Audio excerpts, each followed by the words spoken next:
सबको। मैं आपको कार्तिक मातम के चौथे अध्याय की कथा सुना रही हूँ। नारद जी बोले, ऐसा कहकर भगवान विष्णु मछली का रूप धारण किया और विंध्याचल पर्वत पर तप करे महर्षि कश्यप की अंजलि के जल में जा पहुँचे। महर्षि कश्यप ने दया करके उसे अपने कमंडल में रख लिया। जब उसने बड़ा रूप धारण किया तो उन्होंने उसे कुएं में डाल दिया।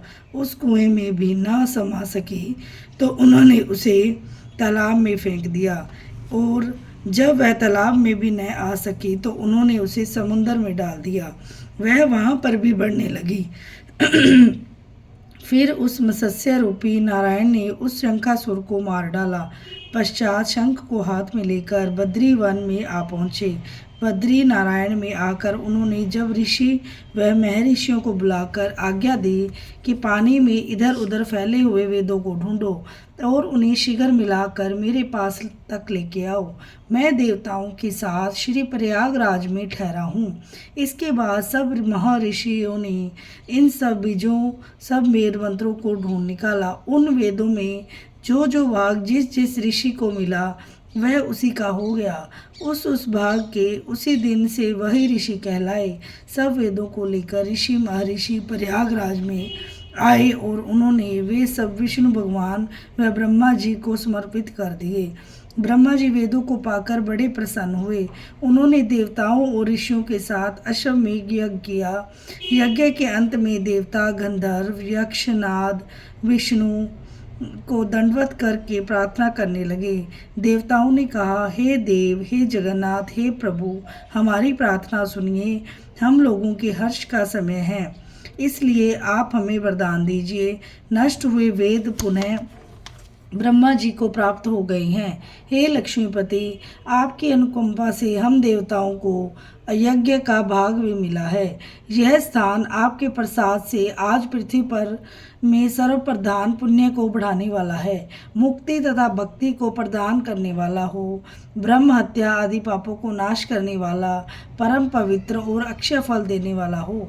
यह वरदान हमें दीजिए। भगवान विष्णु ने कहा, जो कुछ आप लोगों ने कहा है वह मेरा भी ध्येय है। जैसा आप लोगों ने कहा कि यह स्थान आज से ब्रह्म क्षेत्र के नाम से पुकारा जाएगा। इस स्थान पर गंगा जी व सूर्यपुत्री यमुना जी का भी संगम होगा। मैं श्री ब्रह्मा जी की सहित यहाँ पर निवास करूँगा। यहाँ पर क्रिया हुआ जब तप दान महान फलदायक होगा। पहले जन्म में किए हुए पाप ब्रह्म हत्या आदि भी इस तीर्थराज से स्नान करके नष्ट हो जाएंगे। जो लोग अपने पिता आदि को वहाँ लेकर तर्पण व श्राद्ध करेंगे उनके पिता मेरे स्वरूप को प्राप्त करेंगे। वह तीनों प्रकार की मुक्ति को प्राप्त करेंगे। मकर संक्रांति पर माघ मास में प्रातःकाल यहाँ आकर स्नान करने वालों के दर्शन मात्र से ही सब पाप मिट जाते हैं। ठीक उसी तरह जिस तरह सूर्य के तेज से अंधकार का नाश हो जाता है। हे मुनीश्वर, मेरे वचन ध्यान से सुनिए। मैं सर्वत्र व्याप्त रहता हूँ। मैं हमेशा बद्री नारायण में निवास करता हूँ। सैकड़ों वर्ष तक किसी दूसरे स्थान पर तप करने का जो फल मिलता है वही फल आज यहाँ एक दिन मिल जाएगा। जो मनुष्य मेरे उस स्थान बद्रिकाश्रम का दर्शन करेंगे वह जीवन मुक्त हो जाएंगे और उनके समस्त पाप नष्ट हो जाएंगे। सूत जी बोले, ऐसा कहकर भगवान विष्णु अंतर्ध्यान हो गए और देवतागण भी अपने अंशों को वहीं छोड़कर चले गए।